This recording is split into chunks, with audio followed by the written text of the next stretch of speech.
how to deal with a difficult person or difficult people at work, whether it is a colleague or a team member.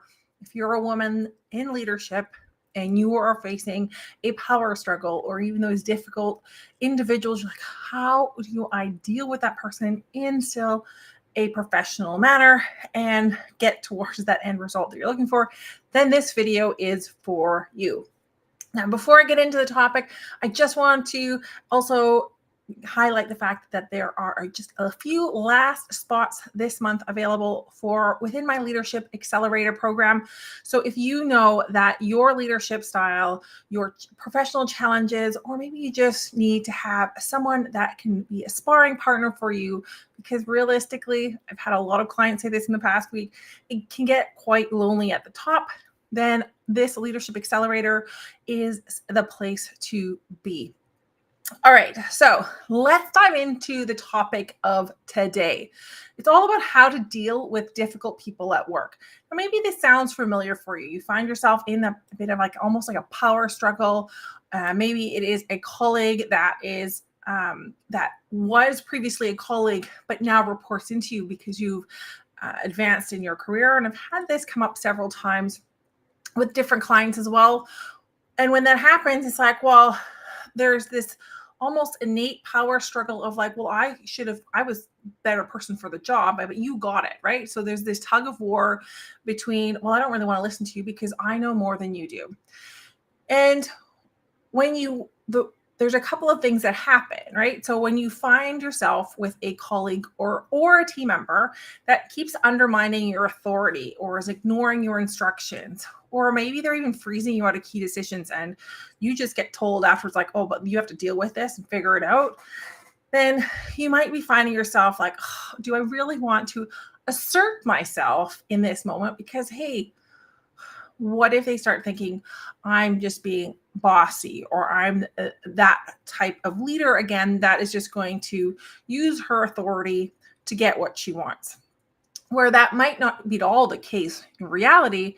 That perception, you don't want to elevate that perception. So here are some common mistakes that I have seen women make when it comes to dealing with difficult people at work and dealing with a power or struggle together. And that would be the first one, we've kind of already touched on it, is that fear of being seen as bossy or aggressive. Now you might experience this like, oh, well, if I really step in and hold the line of like, well, this is my responsibility, this is what I expect of you, you need to be doing this. You all of a sudden might think like, oh, if I play it like that, then I will come across as rather bossy or aggressive. And there's this concern there that like, well, if that happens, then they aren't going to like me, or they're not going to do the work anyways. I've really just kind of made it even worse, the situation. So I want to hold back and I can figure out a different way. But when you make that mistake, and I understand why you would do it, and I can appreciate it. I've made this mistake before in my own leadership experience, is that you then miss a key opportunity to essentially nip that difficult issue in the bud and to elevate the relationship with your colleague or your team member to a different level. Because because of your fear of not wanting to be seen as bossy or too aggressive, you have unconsciously and innately just given that okay to that other person that this behavior or that action that they're doing is acceptable and they can do it again.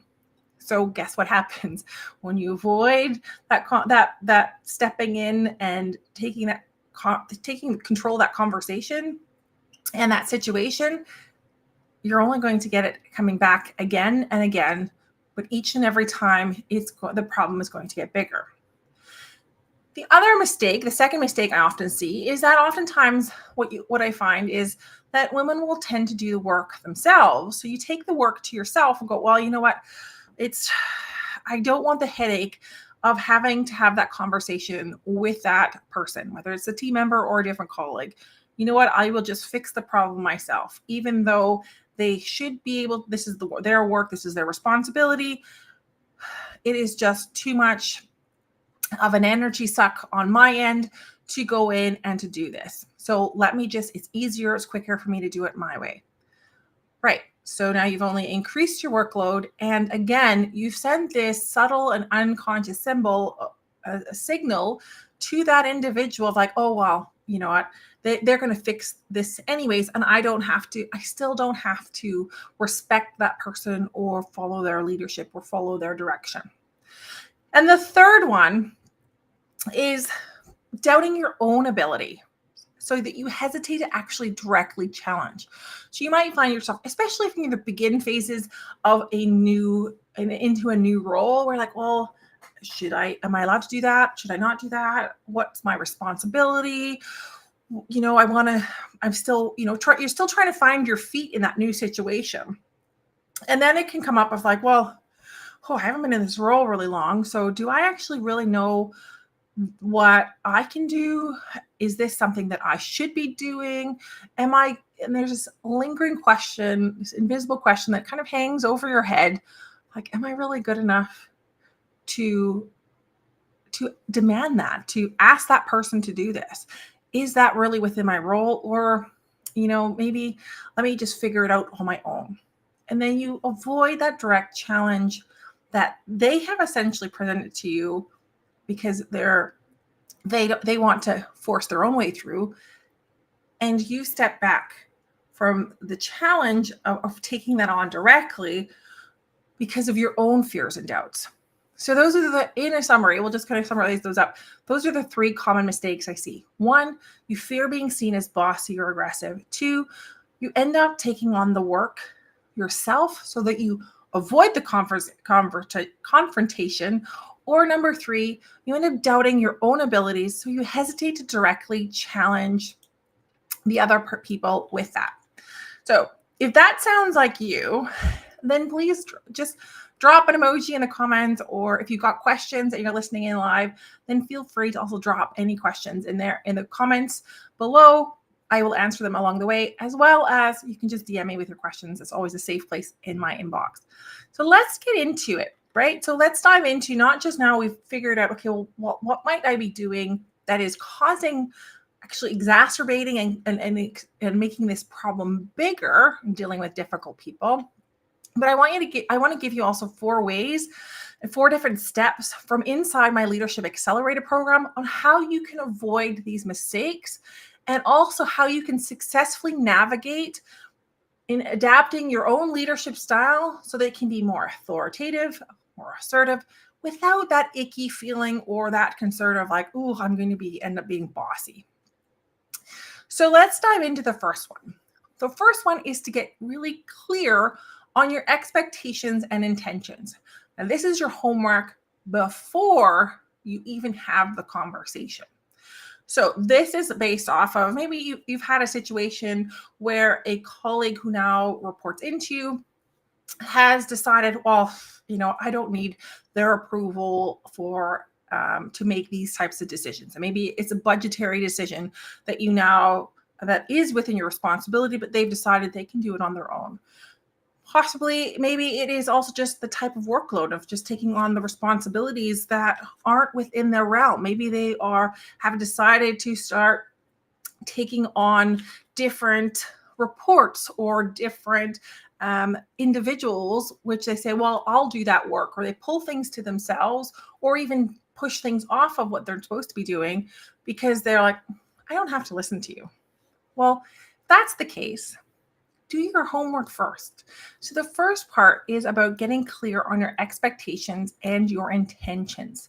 So consider for yourself, if you are not clear with what you want as an outcome and what the expected actions, behaviors, and the way of respecting you and respecting that role is, there's no way that your colleague or your team member or anyone else can be clear on that as well. So do your homework. Sit down and make sure that you are crystal clear and very specific as to what actions, outcomes, and results, behaviors you want to see with regards to that colleague or with regards to that team member. Now, the second part of this is getting into reminding yourself it needs to be business, not personal. So what we often find is that we think, oh my goodness, I have to confront this difficult person. Oh, they're just not my type of person. Maybe they are more blustery and more assertive than you are. Or maybe that you find like you look at it like, well, they're much more confident than I am. Or maybe they just have a really opposite type of communication and leadership style to you. And then it just feels like, oh, if I take on this conversation, I'm going to be talking to them personally. Yes, you talk to the person, but where's the difference. You don't go in and start going, well, you're doing X, Y, and Z. And so you are making decisions based off of budget because you are finding yourself that you don't want to be, that you think you should be in my role. Okay, well, that's all of a sudden getting it to the personal side. So just pull it back and keep it about the business. And that could be, in this example, could simply be, here's what happened. There's a decision made that is within my budgetary responsibilities. That means this is the process that needs to be followed. That's it. You don't talk at all about maybe there was an emotional reaction from you. We don't need to address that. We just leave it to the side. Let's just stick to the facts and let's keep it business and keep it concise, which is why you need step one. If you've done your homework and you've gotten very clear on your expectations, intentions, as well as the outcomes and results that you're expecting, then this step becomes really easy because that's all you need to focus on. It's like, okay, this is what happened. This is what I've expected. And this is the outcome that's desired. Number 3, keep it simple. Don't over-explain. Now, I have a tendency, and I'm learning and adapting to over-explain. And one of the things that I've realized, and I've seen this with so many of the clients that I work with, is this tendency to over-explain has nothing to do with convincing the other person. It has everything to do with defending your point of view. And so when you're doing it in defense of yourself in a way to try and convince the other person that you're right, that explanation is not going to land because it is focused on you. So what you can do instead is, again, when you've done step 1 and you've done that homework, you've gotten clear on your expectations, intentions, results, the outcomes you want to see, you've kept it in the business atmosphere, really speaking towards as on the business aspects of the situation or the outcome that didn't work and where you want it to see it go, then there is no need to pull in all kinds of extra details along the way. So when you find yourself, and I would suggest you do this at the front end too, is prepare yourself along the way. If you find yourself in the middle of the conversation with this person and you are going on and on and on and explaining, ask yourself, who's this explanation for? Is this so that I feel better about myself? Is this so that I can defend myself properly? Or is this really information and knowledge and insight that other person needs in order to make the shift that I'm expecting of them? And if the answer is no to that last part, then guess what? You are automatically using your explanation to defend yourself. So we want to avoid that.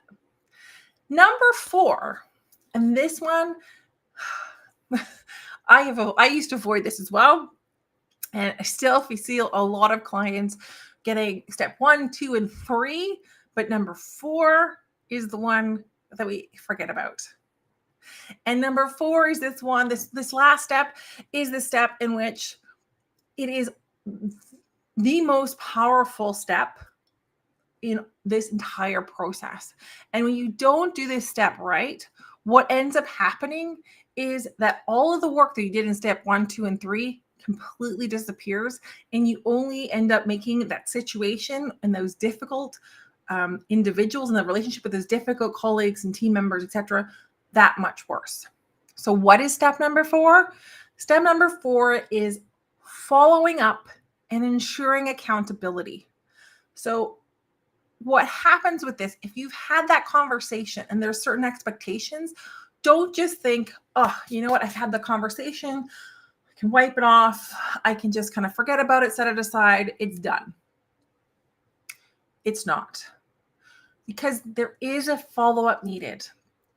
And did the person in the conversation commit to it? And B, did they actually complete what the commitment was made? And if yes, fantastic. Then you continue to reinforce that, right? Every time a similar situation comes up, the expectation is still the same. Okay, if it's still moving along, one conversation, maybe it was one and done, one conversation and things shifted. Great. If not, and when you find yourself in a situation, okay, well, we had this conversation, I listed out the expectations, and we'll go back to that budget one, for example. So I have a budget responsibility, any items or actions or decisions that affect that and which include budgetary spending, I need to approve those. Well, if you find yourself in a next round, maybe next week or next month, and you follow up and realize, okay, hold on a minute. We had agreed that anything that needs extra budget, the process is that you address it with me directly, and I will approve or disapprove based on the information. And they don't do that. Then in your follow-up, really needs to come down to, okay, what happened, what caused the situation, and also what are the consequences for not following the actions that were set out? Because that is a large missing piece. That, as I said, this is the most powerful step out of all four. If you don't follow up with the consequences, why would that person change their behavior, change the way that they act, or change the way that they do the work they're doing? They're going to continue being that difficult colleague in your perception and in how you work together, because you aren't enforcing your expectations and the outcomes that you are wanting to see. So we're just going to summarize them up again, the 4 steps for within my Leadership Edge Accelerator on how to avoid making those 3 mistakes. Remember the 3 common mistakes that I shared? 1 was that fear of being seen as bossy or aggressive. 2, you're doing the work yourself in order just to avoid the confrontation. Number 3, you're doubting your own ability. So you hesitate to actually directly challenge that person, that colleague, or that team member. And here I want to give you those 4 steps on how you address and avoid those mistakes, but also successfully navigate adapting your own style so that it can be a little bit more authoritative as well as assertive without feeling like you're going into that bossy, icky zone. So here are the 4 steps. 1, get clear on your expectations and intentions. Remember, it is business, so keep it business and not personal. Number 3, keep it simple. Don't over-explain. If you are over-explaining, you're defending yourself. It's not adding value to the conversation for that other person. And number 4, follow up to ensure accountability and enforce consequences if there is no follow-up from that other person. So while being authoritative and dealing with difficult people might still not become your favorite thing in the world, completely understandable, I can appreciate that, and being more authoritative may not become your favorite style, with these few simple tweaks, you can really include it in your arsenal of leadership tools. So this is going to allow you to be more adaptive as well as becoming a more powerful leader, and it's part of the journey in order to become that sought after strategic leader. All right, here's again not one last opportunity, but another opportunity. So when you found yourself in this situation, if you see like, oh my goodness, Kim, I see a lot of similarities here, I want to invite you to start having a conversation with me. And if you're wanting to figure out, well, which of those mistakes possibly are you doing and what strategies you could do to shift that, then please DM me the word audit, and we will book in a 30-minute leadership audit call to walk through it. And if you know already, hey, you know what, I'm really ready to start making that shift, because I love working with women and in leadership who are really active and who are proactive in wanting to face their challenges head on and move and shift their leadership so that they can achieve that sustainable success in their leadership roles and grow in their career ambitions. Then DM me the word accelerator. I have to get the right A in there, but DM me the word accelerator and we'll have a conversation about the LeadHERship Accelerator. Thanks so much for listening. And as always, you can drop your comments, your questions in the comments below, or just send me a DM and we can have a conversation on the DM as well. Thank you so much for listening, and I will catch you again later on this week. Have a great